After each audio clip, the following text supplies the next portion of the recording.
is the degree which I'm studying here at university. I'm doing film production. Make all your assumptions that you want. None of them are true, the assumptions, because I know the assumptions about, a man doing film production. Anyways,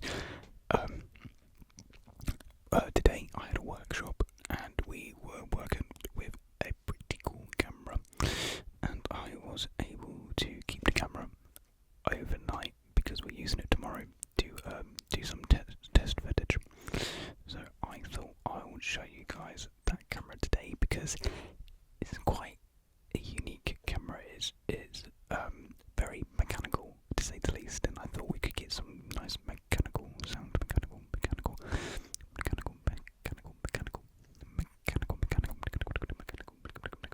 I was in a microphone. Mechanical, mechanical.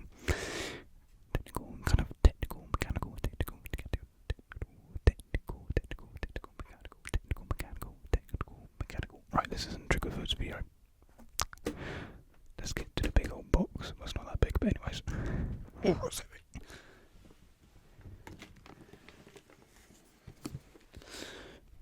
Now, this lovely briefcase.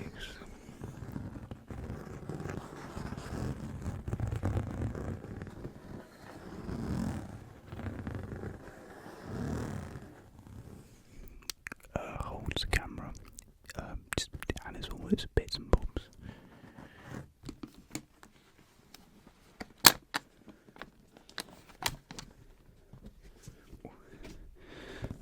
I do got to be careful with this because there are some tags on here which do actually have the address of the university here. So I don't want to, put that out there. And this is university equipment. It's not mine. Should I be really using it for ASMR? Probably not.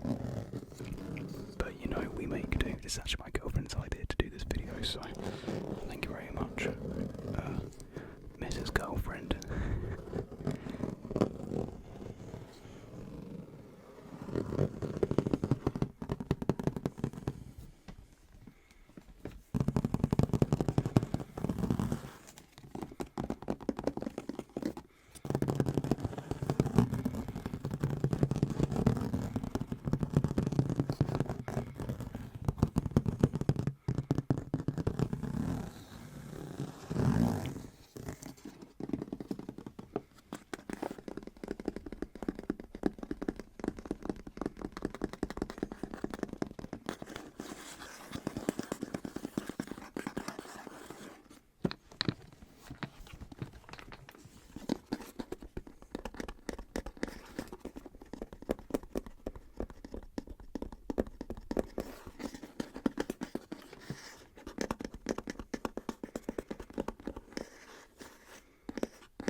And here she is, looking you down, looking at the lens.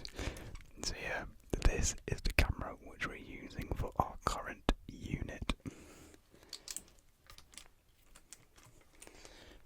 See if you can get a better look at it like that. So, as you can tell from the top, this is a bolex, a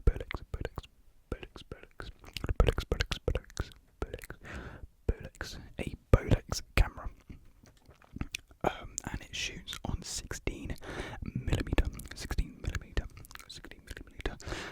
film, physical film. So this is not a digital camera. This is a full-on film. And if you don't know what film is, basically you have like reels of film which go into cameras like these, and it is basically just physical moving image, if that makes sense. And you physically edit it in like this special cutting machine. You can transfer it to use now, but yeah, it's just a different method of film basically, and some people prefer the look and aesthetic of film because there's a lot of film like Polaroid cameras about, which are very popular with university students. I've noticed, and I don't blame them. It's nice. But yeah, I just think, I don't know, just looking at it, it just looks so cool, doesn't it? I don't know, some of you probably, what the bloody hell is that?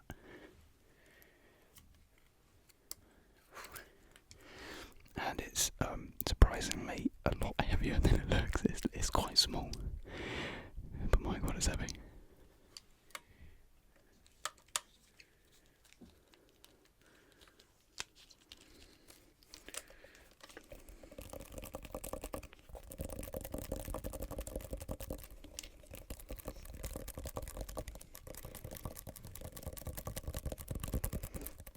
My lecturers would definitely not appreciate it if they knew I was tapping on this, fiddling with it for ASMR.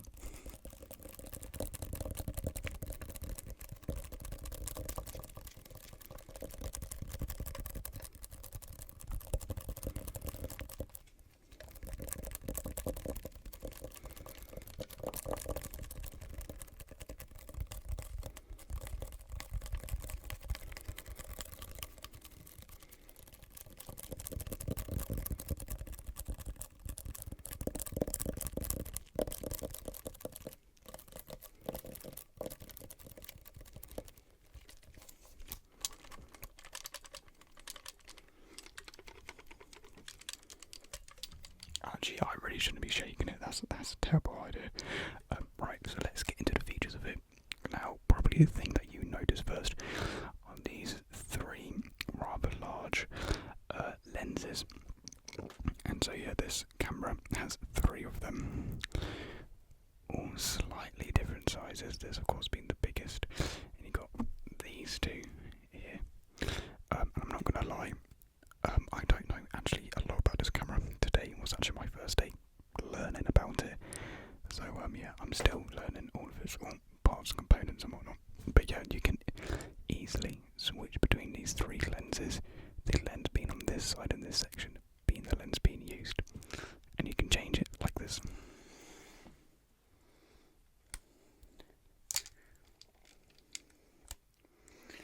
And so it just easily switches to the next one.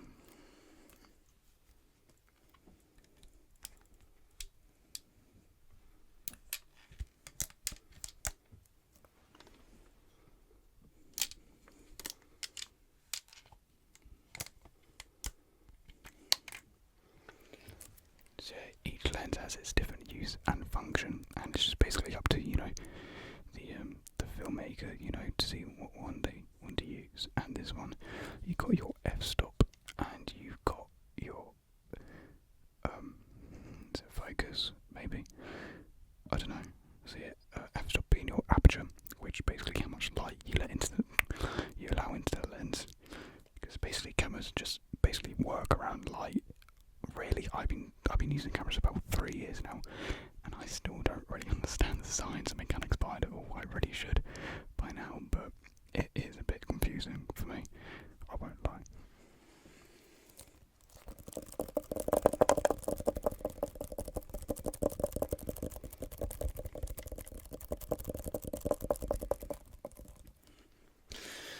So yeah, basically, this is not your typical camera, as you probably guessed as well. You don't just press a button and it records. You have to crank it up first, which is this big old lever here.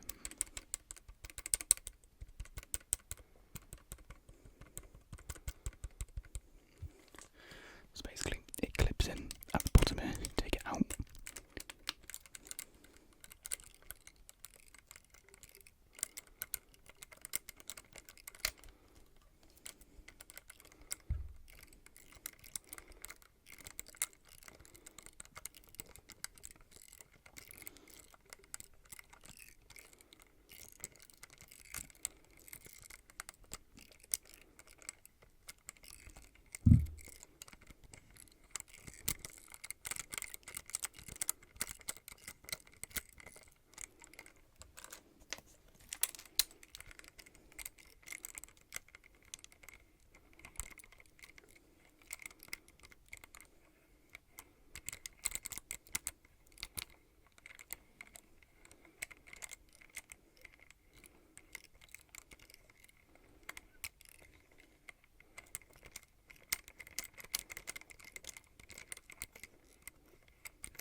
that's not what you use it for. That's not what you do with it. That's just me fiddling around a bit. It's basically what you do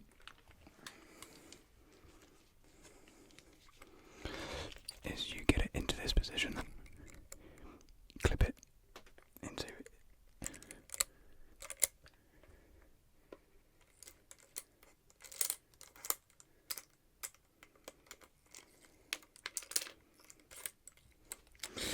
Hold up, I'm doing something wrong. There we are. Yep, so you clip it into this middle bit, into this section, so it slides in like that, and then that's how you roll up. You've got to turn it anti-clockwise.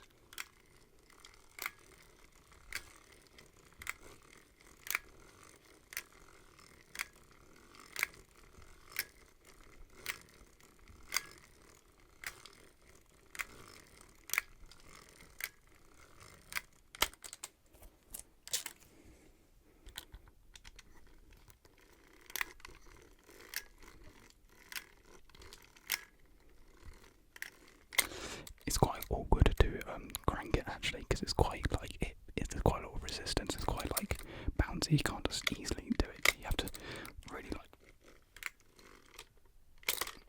push it around. Actually, yeah, that's the limit right there. So I'm just limit. You put back in this little slot down here.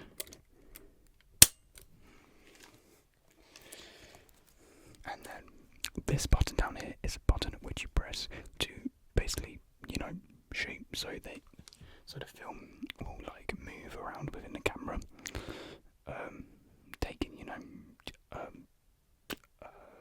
shots at how many frames you select it at. So right here, I have it selected at 24 frames a second, which is quite standard. You can also have it at 32, 64, wow, 12, 18 and 16, but you wouldn't really have any need to shoot at any other frame rate. I can't really think of why. Well, we have fast motion, slow motion, fast motion, don't know why you would do that, but yeah, slow motion. But yeah, 24 is just standard really. I don't know how loud this is, because basically what these films all sound has to be done in post-production, just because this camera is loud. So if you had a boom microphone on set, it would pretty much only pick up, well, it wouldn't just pick up this, but you would have this constant buzzing in the background, because I'll try and do it.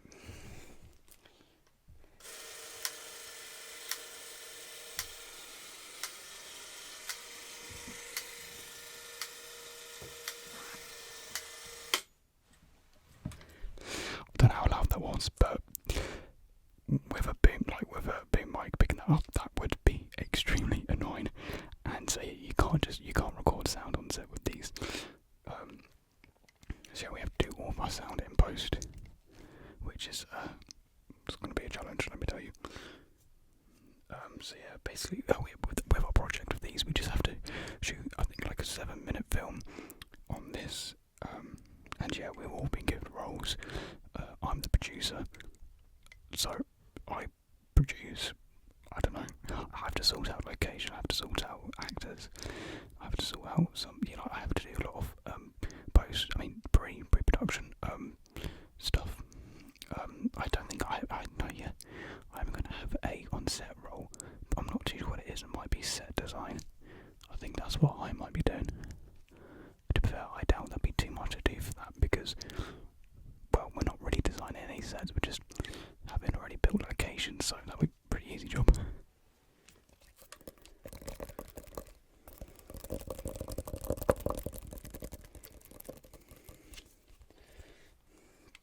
And so, when you press that button down here, this dial turns over here, but it also has 8-picture mode, so you can take just one frame.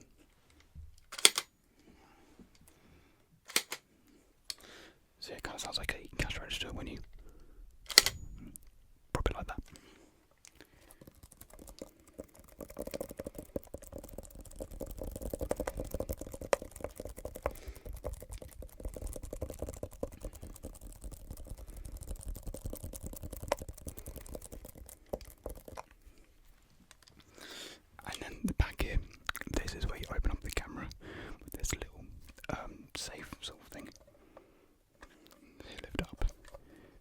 twist it.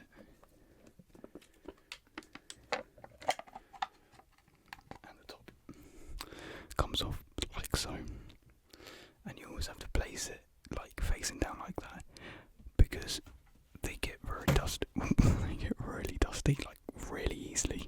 And that's like the main problem with these cameras. You have to constantly clean them because it's very easy for dust to show up on the film. And when you have dust, it's just very easy to see. Like in film, like when you shoot it on film, you can see creases in the film. You can see dust, dirt, you can see everything, literally everything. And so this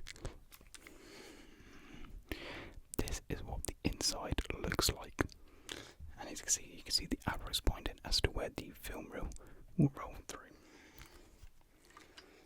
So you will have your film loaded up in this reel here, and then it will go through this section here, through the gate, capturing through the lens, so the image will be recorded and then sent back out into this other reel, which will be here spinning around. I feel like I'm really out of breath because it's heavy. So sorry if you can hear me breathing quite a bit.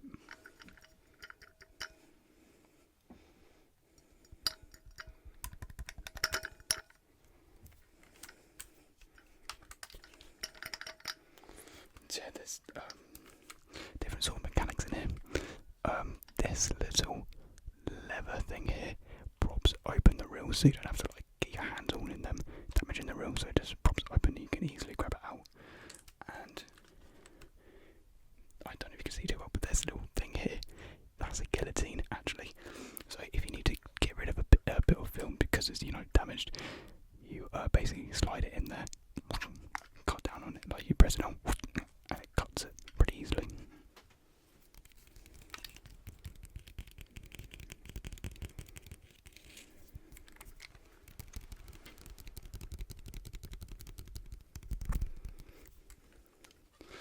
Right, I'll prop this back on just for safety.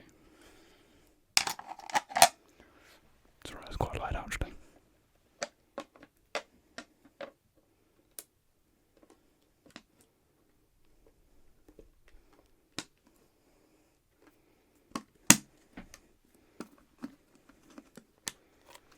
There we have to make sure it's on nice and tightly.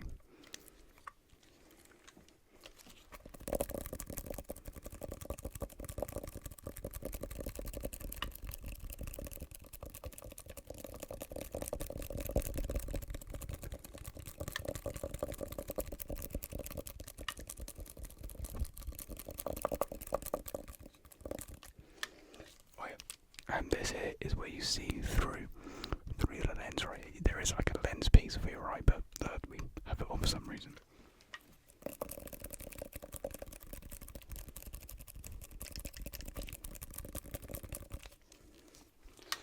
Right, so yeah, there we have it. There is the bolex camera in all its glory. Right, I'll pop this back in.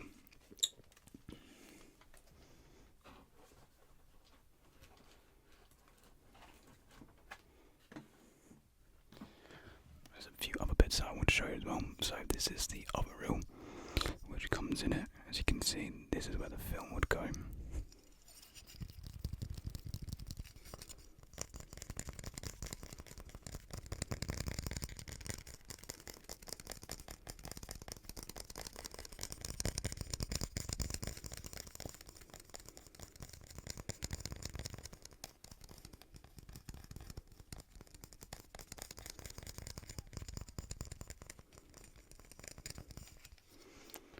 Some hooligan shouting about, and then that's upside down.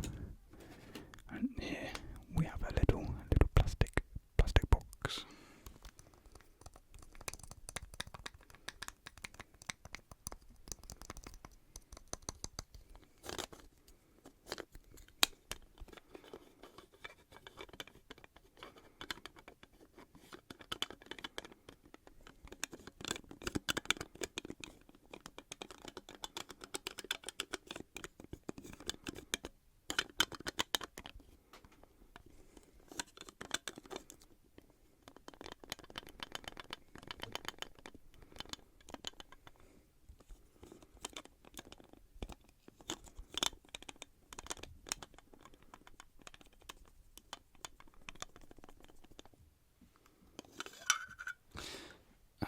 it's holding is little frame slots which you can put into the camera somehow, just like as a filter sort of thing. So as you can see, this one, it's like a brownish sort of thing. You can see a lot more clearly through your eye rather than my shocking camera. But yeah, you have these as well. But it does only shoot in black and white, so I am kind of confused. You know what they'll be for, like some sort of different black and white. I don't know. I'm not an expert. Nor do I claim to be. And here we have like a little extra dial to yeah, I don't even know what was that for. I'm not going to pretend. And then here we have the lens piece, which I was talking about, and you can just, you know, flip that on, just so you know it's comfy for the eye. And so yeah, that's pretty much it for the camera. Let me just pop it back on, do a few more box noises.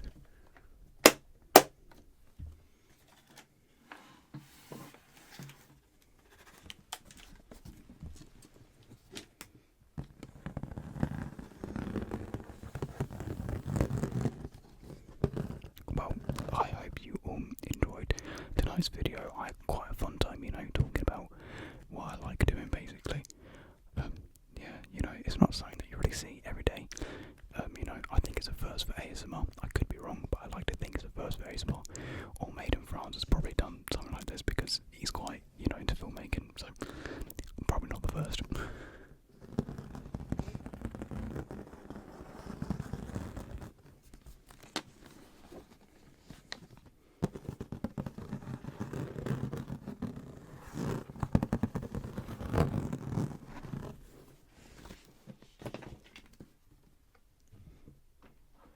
Oh, put that down, it's getting quite heavy.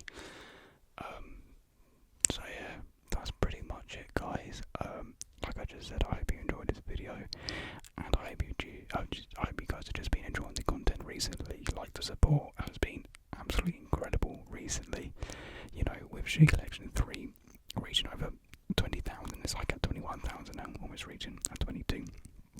And my last two videos just really just skyrocketing in their first, you know, few days, and they're still, you know, going strong. So that's all down to you guys. You guys are an amazing support. So many new subscribers, new faces, you know, new people commenting down below, you know, old people commenting down below, which is, you know, amazing to see. It's just really nice to see this community grow, you know, which is growing together, which is, you know, honestly more than what I could ask for. So thank you to all of you guys.